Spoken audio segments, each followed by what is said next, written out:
Kisah Nabi Muhammad sejak lahir sampai menikah dengan Khadijah. Nabi Muhammad SAW lahir dari pasangan Abdullah bin Abdul Muthalib dan Aminah binti Wahab. Sayangnya, ayah beliau Abdullah meninggal ketika Nabi Muhammad masih di kandungan ibunya. Jadi, Nabi Muhammad sudah menjadi yatim bahkan sebelum ia dilahirkan. Nabi Muhammad SAW lahir pada hari Senin, tanggal 20 April 571 Masehi atau pada tanggal 12 Rabiul Awal. Sesuai adat setempat, Nabi Muhammad dititipkan kepada Halimatus Sadiah untuk disusui dan dibesarkan bersama anak-anak Halimah.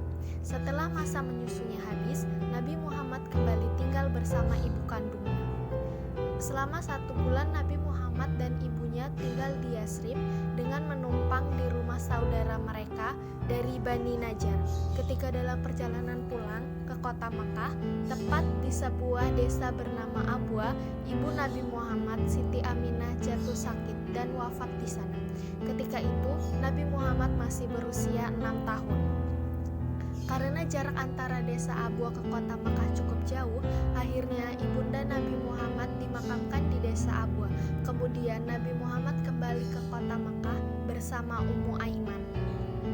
Saat tiba di kota Makkah, Nabi Muhammad diserahkan pada Abdul Muthalib yang merupakan ayah dari Abdullah dan kakek dari Nabi Muhammad.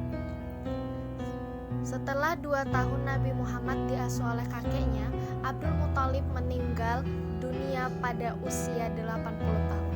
Setelah itu, Nabi Muhammad diasuh oleh pamannya yang bernama Abu Thalib. Kehidupan keluarga Abu Thalib juga serba kekurangan.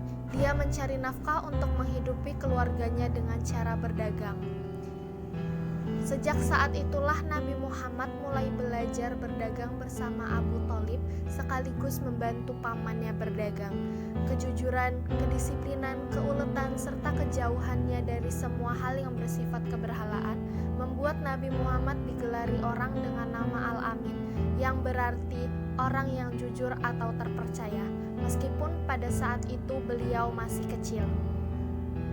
Ketika Nabi Muhammad mencapai usia remaja dan berkembang menjadi seorang yang dewasa, ia mulai mempelajari ilmu bela diri, memanah, dan ilmu untuk menambah keterampilan dalam berdagang. Nabi Muhammad sering menemani pamannya berdagang ke arah utara, dan kabar tentang kejujuran dan sifatnya yang dapat dipercaya menyebar luas dengan cepat, membuatnya banyak dipercaya sebagai agen penjual perantara barang dagangan penduduk Mekah. Salah satu orang yang mendengar tentang kabar adanya anak muda yang bersifat jujur dan dapat dipercaya dalam berdagang ialah seorang janda yang bernama Khadijah. Khadijah merupakan seseorang yang memiliki status tinggi di kalangan suku Arab. Sebagai seorang pedagang, ia juga sering mengirim barang dagangannya ke berbagai pelosok daerah di tanah Arab. Reputasi Nabi Muhammad membuat Khadijah mempercayakannya untuk mengatur barang dagangan Khadijah. Nabi Muhammad dijanjikan olehnya akan dibayar 2 kali lipat, dan Khadijah sangat terkesan ketika sekembalinya Nabi Muhammad membawakan hasil berdagang yang lebih dari biasanya. Seiring berjalannya waktu, akhirnya Nabi Muhammad pun jatuh cinta kepada Khadijah. Mereka menikah pada saat Nabi Muhammad berusia 25 tahun dan Khadijah berusia 40 tahun. Perbedaan umur yang jauh dan status janda yang dimiliki oleh Khadijah tidak menjadi halangan bagi mereka.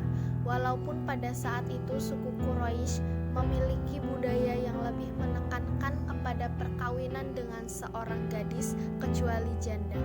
Meskipun kekayaan mereka semakin bertambah, Nabi Muhammad hidup sebagai orang yang sederhana. Ia memilih menggunakan hartanya untuk hal-hal yang lebih